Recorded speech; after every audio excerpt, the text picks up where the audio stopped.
Chinese New Year is all about excess, so sometimes it's quite a relief when you end the meal with something healthful and light. A few years ago, I was introduced to peach gum by my mother-in-law. At that point, I had never ever heard of this ingredient because it used to be quite uncommon in Singapore. But now it seems to be growing in popularity because its collagen-rich and beautifying properties are becoming more and more well-known. For those of you who haven't heard of this, it is actually the solidified resin from Chinese peach trees. And when it is soaked in water overnight, the peach gum swells dramatically to about 10 to 20 times its original size. And once it's soaked, you can drain it through a colander. I want to show you how much it grows because some of you might be skeptical as to how small a quantity of peach gum this recipe requires.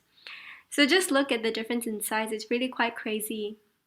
So after soaking, it actually has kind of like a slightly gummy, flaky, jelly kind of texture.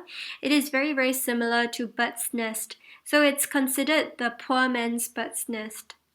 Because the resin is picked from trees, sometimes there would be impurities in the form of hard black bits. So these are actually pieces of the bark, the tree's bark. So after soaking in water, it is best to remove these with a pair of tweezers.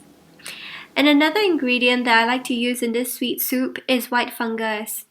This commonly comes dried. You can get it from medicinal halls, and after about half an hour of soaking, it swells and it softens.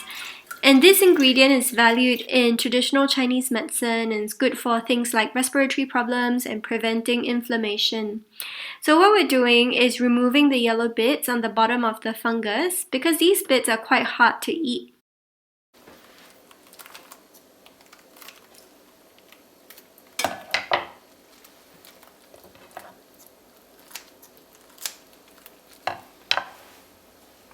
We can then rip it into bite-sized pieces and transfer it into a pot.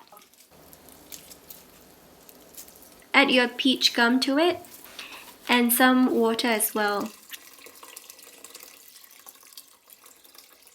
Because peach gum is considered a cooling ingredient in traditional Chinese medicine, it is commonly cooked with more warming ingredients to give balance to the dessert. So dried longan is considered a heaty food and is used in confinement food to keep the body warm. Apart from this, red dates are also commonly added to this dessert because they also have warming properties. They are great for nourishing the blood and promoting blood circulation. Now we want to add some pandan leaves. This is characteristic of the sweet soups that are prepared in Southeast Asia. So just put it on the stove, cover the pot and bring it to a boil.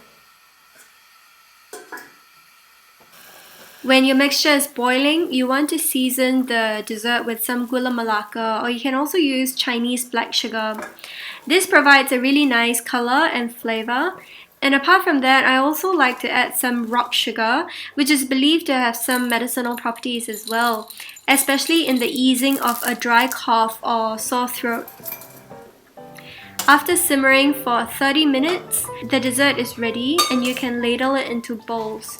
You can enjoy this warm or cold, it's good either way. And for a nice, auspicious Chinese New Year touch, I like to add some osmanthus flower. So in Chinese, osmanthus is known as gui hua, and gui is a homophone for nobility. And so this ingredient is auspicious and it's commonly seen in Chinese New Year desserts. It is quite strong, so just a tiny pinch will do.